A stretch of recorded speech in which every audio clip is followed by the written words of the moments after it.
The persecution and assassination of Jean-Paul Marat, as performed by the inmates of the asylum of Charenton under the direction of the Marquis de Sade, which thankfully is usually referred to just as Marat Sade, or possibly Marat divided by Sade, is an interesting movie. Is it more interesting than it is good? Possibly, but at least there's a lot for you and me to talk about. This is maybe one of the more bookish, or dare I say, pretentious movies that we've covered on this channel, and that is saying something. Marat Sade is a thinly veiled adaptation of a play about a play. In some ways, the structure is a little hard to wrap your head around, but actually everything you need to know is right there in the title. The Persecution of Jean-Paul Marat. Well, who was that? He was a French revolutionary, publisher of incendiary pamphlets and other pieces of paper. Mainly, this is a movie about the French Revolution, sort of, which I am not an expert on by any means, so do not listen to anything that I say here. I hate to spoil things, but turns out Marat is assassinated.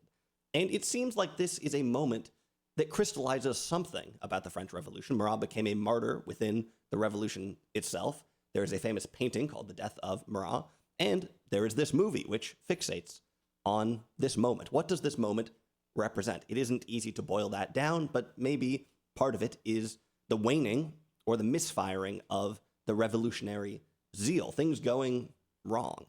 Now, in this movie, we don't see Marat's death firsthand. That happened in 1793. Instead, we see a play about Marat's death put on by inmates in an asylum in 1808, 15 years later.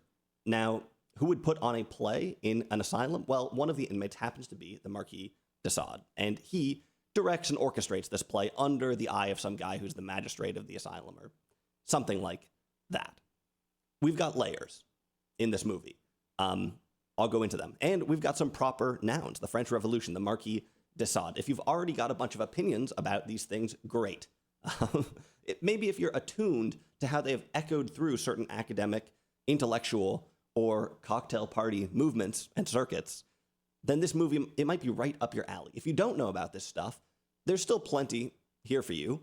The film, it gives you actually most of the backstory you need to know. There's a narrator who explains a lot, but you still may feel like you're playing catch-up for a lot of it. Let's talk about the interesting style in the movie first, then we'll talk about what all these layers are. Often when movies are adapted from plays, there are some vestiges of the source medium. Well, here we have a play that is about a play, a movie adapted from a play about a play. And the result is something that looks like a play. So it comes across as a play that was filmed more than as a movie, but maybe that's the point because the play is about a play. With most plays that contain plays, the interplay is only part of the story. It's only a scene or two. But here, the entire thing, mostly, is the internal play. So watching the movie is just like watching the play. Okay, I think you get the idea. There are some interesting things that come from how this is staged. The play isn't put on in a theater, but in what seems to be one of the wards of the asylum.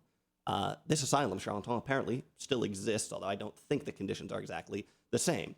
The audience for this play is behind bars. Well, actually, they're in front of bars, presumably, watching through this odd proscenium as the inmates act out this play that merges somewhat with their own lives. There are no wings here, no place to go off stage, so we always have a bit of an ensemble. Now, they do cut the movie to emphasize certain bits of the action, but there are also a lot of shots just kind of sweeping over the inmates, just showing us the stage, seeing all these revolutionaries, or are they asylum inmates, people who seem to be playing a part to some degree, but not entirely. We'll talk about this doubleness in a second, big part of the movie. Another interesting thing about the staging is that it's a little bit hard to tell where the costumes begin and end. The cast, the inmates, most of them have a very distinct look. In general, this movie has a very unique look, worth watching it just for that. But is that, do these people look funny because they are wearing the costumes for the play? Or is that just what they normally wear day to day in the asylum? Again, there is some doubleness here. Now, between, doubleness between the play and the internal play, doubleness between 1808 and 1793, a lot. I should mention also that there's music in this film. This is a musical, basically. Personally, I didn't like the music very much. It's mainly driven by a small chorus who are a little bit separate from the action. An interesting thing about the movie is that while part of it is dedicated to the story of Marat being assassinated, perhaps the majority of the film are interruptions to that storyline. The chorus breaking in to sing a song. There's a narrator.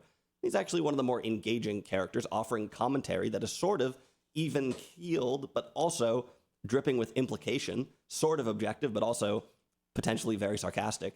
Then there is this magistrate guy from the asylum butting in to censor and to set the record straight. And then there is the Marquis de Sade, who inserts his musings over the top of everything. So we have a little bit of story and we have a lot of commentary. And if this sounds confusing, it's not too hard to follow, but maybe it's a little muddled. The last thing I want to mention before we look at the themes more closely is that there are parts of Marat Sade that remind me a little bit of The Play That Goes Wrong. That's a modern play within a play that is defined by the actors who are putting on the internal play, making a lot of mistakes. That's the whole point. It's a comedy. At times, so is this. And at times, some of the jokes are very, very similar. The Play That Goes Wrong also has a sort of doubleness because you get to see the play as it is going wrong, but this, has a very intricate relationship with what the internal play was supposed to look like, and that is something that plays through your mind as well. Anyway, I've said the word doubleness a few times. I've hinted at some of the layers in the movie. Let's be more explicit about this and attach this to some thematic ideas. Probably the most overt doubleness in the movie comes in the relationship between the revolutionaries depicted in the internal play and the inmates that are playing them. We start off the movie with the narrator introducing the characters and the actors both. It's interesting to see where we lean more towards sort of the internal thing and where we see more of the external thing. We slide between those quite a few. I mentioned stylistically how these two parties are blurred together with the costumes, with the time, things like this. There's also that you can make a lot you can make out of this intellectually. For one thing, we are dealing in both cases with people who have been overlooked and disenfranchised. Literally speaking, the revolution was something of the common class to some extent, and the people in this asylum, they fall into a similar category. Where were these people 15 years ago? Are these the revolutionaries, the common people? How did the wheels of history turn to put them inside the cage? You could also say that the revolution was about institutions, and what is more institutional than an asylum? Now, the asylum, it looks a little bit like a prison, but it may be an even more salient image than a prison, really, because the inmates in an asylum could be there not because of their actions, but because of their thoughts and ideas, which are apparently so dangerous to society that they must be suppressed. Of course, there is an interesting tension here between patients that should be cared for, healed, cured, reformed, and dissidents who need to be punished, right? Disciplined. It's not hard to jump from here to ideas about sovereignty, personal sovereignty, and ideas about the state. So you can see already that this is fertile ground. If I had to criticize the movie, I'd say that it's got some of the most fertile ground you'll find anywhere, but they forgot to plant anything. A great setup, but no punchline. I would have liked to see them exercise and interrogate some of these layers a little bit more. For some people, there is more than enough to inspire hours of insight and pontification in this movie, right? But for most people, is there something missing? Maybe. I personally found that once you wrap your head around the structural ideas of the play, don't call them gimmicks, structural ideas, once you've kind of gotten the point there, the rest of the play is not very dynamic. I still like the movie, but I'm a little bit of a skeptic. Of course, I realize it's only skepticism if it comes from the skeptique region of France. Otherwise, it's just sparkling confusion.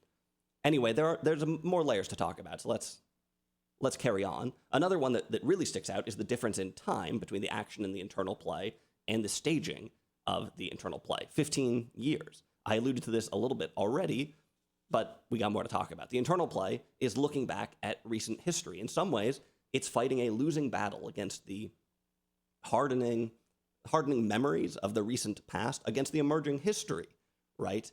The narrative that will be in the textbooks is emerging, I guess. This movie is from the 60s, about 150 years after all this stuff happened. And it's interesting that, we have a movie ostensibly about the French Revolution, but it's set just after everything happened. Obviously, most directors would just go back 15 more years and show us the action as it was happening. But perhaps there is nothing more telling than the aftermath, than the world settling back into its structures. That is kind of the revolution after all, isn't it? In the place where you end up. Now, there is a voice for this passage of time, pretty literal voice in the movie, and it's the magistrate guy at the asylum. He interrupts the play a few times to try to set the record straight, to insist that France is past the revolution, that they've moved on, that everything is good now, the voice of progress. But every time he speaks, you become more and more convinced that it's not true, that they haven't moved on, that there's still something to be found. And perhaps it's inside this asylum where society's most vulnerable are pent up and in some ways reformed, possibly through theater. Another layer comes from the Marquis de Sade's role in the movie. Now, he doesn't have a part in the play, but he oversees it, and as things go on, he steps into the action more and more. I was expecting there to be a little bit more confrontation between Marat and de Sade. I was expecting one to divide the other, perhaps. They interact a little bit.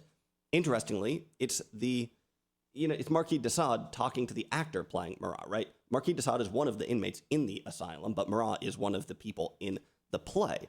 But the actor playing him almost is never revealed in some ways. Marat seems to be just as real as de Sade. He seems to be probably the realest character in the internal play, which it's interesting. Still, when they converse, there is something between them, some kind of wall. Marat is behind the glass of history and plot, and de Sade is really just pontificating for his own sake. I found these interactions to be a little underwhelming, but there is an important layer here, maybe, in the contrast between the revolutionary and the nihilist.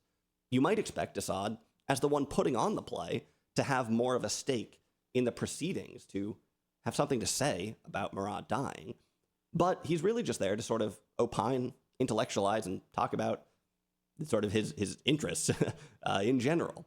And that's a very different perspective than Marat has about the world and about politics. Interestingly, of course, this Marat was sort of created by de Sade because it's his play.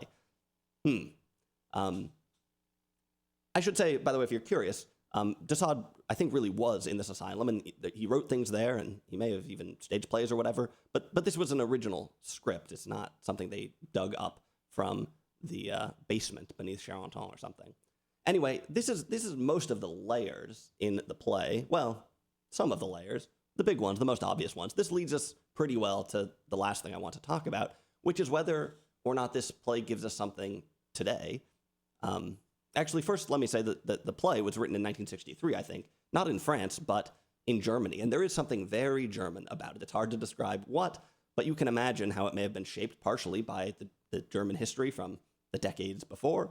Also, how it might resonate with modern audiences in the 1960s in Germany and abroad, in the US even. Also, you can feel, I think, how it might resonate with people today. This question of nihilism versus action is something that has been on my mind recently. Maybe you can guess where I'm sitting at the moment. There is an interesting scene where de Sade describes how a brutal execution was turned into a festivity, how people lavished in it. That might resonate with politics today. And, at a higher level, it's kind of amazing the way our institutions hold strong, but can also be remade and shifted completely, and how haphazard that whole process can be, how haphazard it can be, how certain ways of thinking, certain phrases can be sacred, can be unassailable at one point, and then can be totally valueless, blasphemous later on. There's food for thought here. I'm not really going anywhere with this, but certainly Marat Sade can fuel a good cocktail party or something like that. Maybe I wish there were something a little bit more decisive about the movie, a little bit more incisive, but hey, no doubt this is an interesting one that isn't much like anything else I've seen. I was turned on to this movie by a viewer of the channel while I was doing my series on long titles. I think most people just call this Marat Sade, but in the credits, it does give the full thing, which I will not be repeating. If you want to hear it again, I would recommend going back to the beginning of the video.